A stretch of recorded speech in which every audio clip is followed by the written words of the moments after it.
Imagine a killer who promised to spare your life if you play jazz music all night long.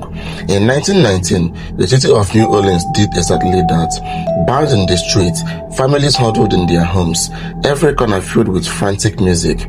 Because somewhere in the darkness, an axe-wielding phantom was listening, and if your house was silent, you might not live to see the morning.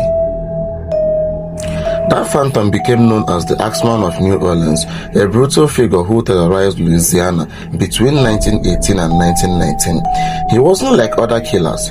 He didn't kill for money. He didn't kill out of jealousy or revenge. He struck without warning, vanished without trace, and seemed to enjoy watching the entire city drown in fear. The nightmare began in May of 1918. Joseph and Catherine Maggio, a respected Italian grocer, and his wife, were found dead in their bedroom with their throats slashed and their skulls smashed by an axe, their own axe, left discarded at the scene. Nothing has been stolen. The police searched for a motive but found none, only questions. Weeks later, another grocer's family was attacked, then another. A chilling pattern emerged. The victims were often Italian immigrants, small shopkeepers and their families, struck in their homes while they slept. The killer didn't bring his own weapon. He used theirs, and the way he broke in was meticulous.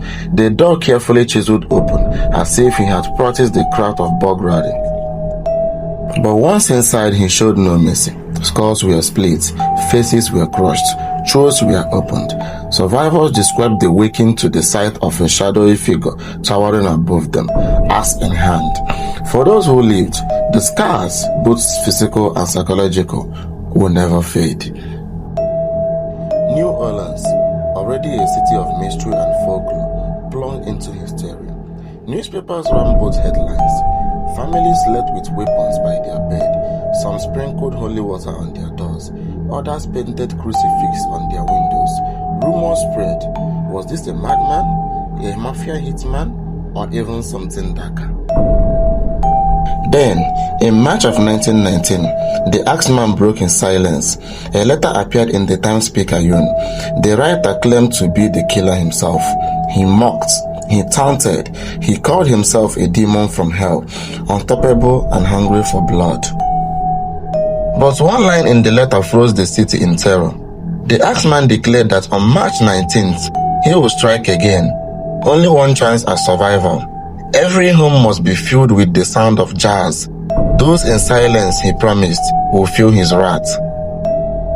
That night, New Orleans transformed. Jazz poured from every corner. Musicians played in living rooms. Families who owned no instruments hired bands. Dance halls stayed open till dawn. The city became one desperate symphony, playing for survival. And when the sun rose, the city breathed again. Not a single person had been attacked. The Axeman had kept his word. But the killings weren't over. Months later, the attacks returned. More families slaughtered, and more homes were drenched in blood. And then, without warning, they stopped. The last known Axeman attack came in October of 1919. After that, he vanished, swallowed by history.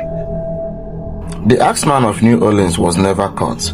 Some believed he was a crazed loner. Others think he was a hired killer targeting immigrants. And some whisper he was exactly what he claimed to be, a demon walking the streets, feeding on fear. But one truth remains. For over a year, an axe-wielding phantom turned New Orleans into his stage, and the people of that city played jazz not for joy, but to survive the night. If you enjoyed the story you watched, please check out my channel. Don't forget to like, share and subscribe for more.